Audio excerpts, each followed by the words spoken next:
La somme théologique de saint Thomas d'Aquin, première partie, question 76, article 4. Y a-t-il dans l'homme une forme autre que l'âme intellective ? Une chose ne peut avoir qu'un être substantiel, mais c'est la forme substantielle qui donne l'être substantiel. Donc une chose ne peut avoir qu'une forme substantielle. Et l'âme étant la forme substantielle de l'homme, il est impossible d'admettre dans l'homme une autre forme substantielle que l'âme intellective. Résumé du corps de l'article. L'âme humaine étant unie au corps comme la forme qui lui communique sa raison d'être, il est impossible qu'il y ait dans l'homme une autre forme que l'âme intellective. Corps de l'article. Il faut dire en premier lieu que si l'on posait en principe que l'âme intellective est unie au corps, non comme sa forme, mais uniquement comme son moteur, ainsi que les platoniciens l'ont voulu, il faudrait reconnaître en effet qu'il y a dans l'homme une autre forme substantielle qui constitue l'être du corps avant qu'il soit mu par l'âme. Mais si l'âme intellective est unie au corps comme sa forme substantielle, ainsi que nous l'avons déjà démontré, il est impossible qu'on trouve dans l'âme une autre forme substantielle que l'âme. Pour mettre cette vérité dans tout son jour, il faut considérer que la forme substantielle diffère de la forme accidentelle, en ce que cette dernière ne donne pas l'être purement et simplement, mais bien telle sorte d'être. Ainsi, la chaleur ne fait pas que son sujet existe, mais uniquement qu'il soit chaud. Voilà pourquoi, quand survient une forme accidentelle, on ne dit pas qu'une chose est faite ou engendrée sans restriction, on dit seulement qu'elle est faite telle, qu'elle prend tel mode d'existence. Et pareillement, quand la forme accidentelle disparaît, on ne dit pas qu'une chose se corrompt absolument, on dit qu'elle se corrompt sous un rapport. Mais la forme substantielle donne l'être purement et simplement. Et voilà pourquoi, quand cette forme a lieu, on dit qu'une chose est faite absolument, et quand elle disparaît, qu'une chose se corrompt absolument. C'est pour cela que les anciens philosophes naturalistes, qui admettaient que la matière première était un être en acte, comme par exemple le feu, l'air et les autres choses de ce même genre, disaient que rien n'est fait ou corrompu absolument, et que tout ce qu'on dit être fait n'était simplement qu'altéré. Voir Physique, livre 1.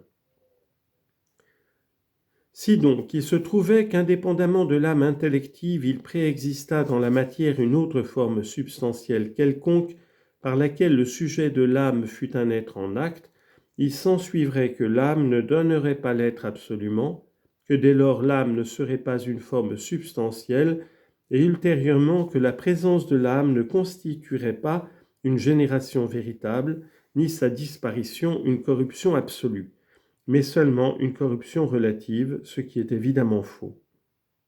Il faut donc en revenir à dire qu'il n'y a dans l'homme aucune forme substantielle autre que l'âme intellective, et que cette âme qui contient virtuellement l'âme sensitive et l'âme nutritive contient aussi virtuellement toutes les formes inférieures et fait par elle-même ce que ces formes font dans les autres sujets.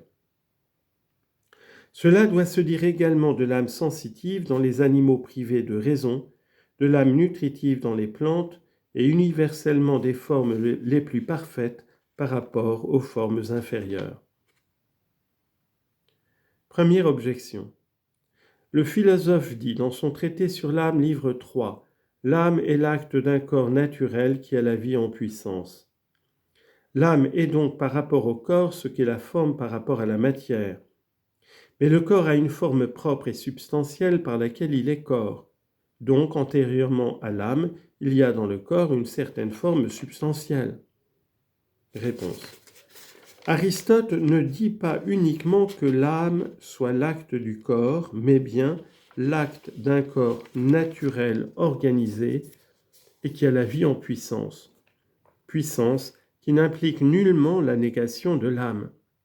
D'où il résulte clairement que dans l'idée du sujet dont l'âme est l'acte se trouve renfermée l'idée de l'âme, comme quand on dit que la chaleur est l'acte d'un corps chaud et la lumière l'acte d'un corps lumineux, on n'entend pas que le corps lumineux existe sans la lumière, mais uniquement que ce corps est tel par la lumière. Pareillement donc, quand on dit que l'âme est l'acte d'un corps, etc., on entend que c'est par l'âme que ce corps est un corps humain, un corps organisé et possédant la vie en puissance. Or l'acte premier est ainsi nommé par rapport à l'acte second, qui est l'opération elle-même. Une telle puissance ne saurait donc exclure ou repousser l'idée de l'âme. Deuxième objection. L'homme et tout animal quelconque est un être qui se meut lui-même. Or tout être qui se meut lui-même se divise en deux parties, dont l'une est le moteur et l'autre le mobile. C'est ce que démontre Aristote au 8e livre des Physiques. Or, le moteur, c'est l'âme. Donc l'autre partie doit être telle qu'elle puisse être mue. Mais la matière première ne peut être mue, confère Physique livre 5, puisque la matière première est un être seulement en puissance. Bien plus, tout ce qui est susceptible de mouvement est un corps. Donc il faut qu'il y ait dans l'homme et dans l'animal une autre forme substantielle qui constitue le corps. Réponse. L'âme n'est pas le moteur du corps en vertu de son être propre qui fait qu'elle est unie au corps comme sa forme, mais bien par une puissance motrice dont l'acte présuppose un corps déjà en acte, par le moyen de l'âme. L'âme est ainsi le moteur en vertu de sa force motrice, et le corps animé est le mobile. Troisième objection. L'ordre dans les formes s'établit d'après leur rapport avec leur matière première, car ces mots d'abord et ensuite ne peuvent être dits que par rapport à un premier principe. Si donc il n'y avait pas dans l'homme une forme substantielle antérieure à l'âme raisonnable, et que celle-ci affecta immédiatement la matière première, il s'ensuivrait qu'elle rentrerait dans l'ordre des formes les moins parfaites, qui sont celles qui s'attachent immédiatement à la matière. Réponse. Dans la matière, il faut distinguer différents degrés de perfection, comme être, vivre, sentir et comprendre. Or, comme chaque degré surajouté est plus parfait que le précédent, la forme qui ne donne que le premier degré à la matière est ainsi la moins parfaite, tandis que la forme qui donne le premier, le second et le troisième degré, et ainsi de suite, est la plus parfaite, sans laisser d'affecter immédiatement la matière. Quatrième objection. Le corps humain est un corps mixte. Or le mélange ne peut avoir lieu, quant à la matière seulement, il n'en résulterait alors que la corruption pure. Il faut donc que les formes des divers éléments subsistent dans le corps mixte, et ce sont là des formes substantielles. Donc il y a dans le corps humain d'autres formes substantielles indépendamment de l'âme intellective. Réponse. Avicenne prétend, il est vrai, que les formes substantielles des divers éléments subsistent tout entières dans le corps mixte, et que la fusion se fait en ce que les propriétés opposées des éléments sont ramenées à une sorte de moyen terme. Mais cela est impossible, car les diverses formes des éléments ne peuvent exister que dans les parties diverses de la matière, et dans cette diversité doivent nécessairement être comprises les dimensions des corps, dimensions sans lesquelles la matière divisible ne saurait exister. Or, la matière ne peut avoir les dimensions voulues que dans le corps, et différents corps ne peuvent exister dans un même lieu. Il s'ensuit que les éléments occupent des points distincts dans le corps mixte, et que par conséquent il n'y a pas de véritable mélange ou fusion, du moins dans un sens absolu, et que s'il y a mélange, c'est uniquement dans ce sens que des parties très petites se trouvent rapprochées ou juxtaposées. Averroès, de son côté, dans son traité du ciel au livre 3, veut que les formes des éléments soient à raison de leur imperfection comme un moyen terme entre les formes accidentelles et les formes substantielles, et qu'étant ainsi susceptibles de plus ou de moins, elles se prêtent au mélange, entrent aisément en fusion, de sorte qu'il en résulte une seule forme.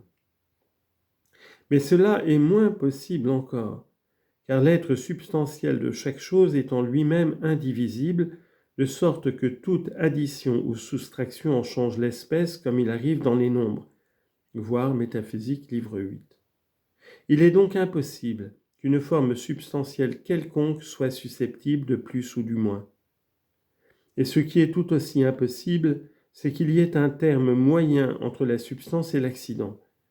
Voilà pourquoi il faut dire avec le philosophe, dans son livre des générations, livre 1, que les formes des éléments demeurent dans le corps mixte, non en acte, mais virtuellement, car les propriétés des éléments subsistent en effet, quoique d'une manière vague, et en elles se trouve la vertu des formes élémentaires. La propriété d'un tel mélange est la disposition propre à la forme substantielle du corps mixte, comme d'une pierre par exemple, ou d'un corps animé.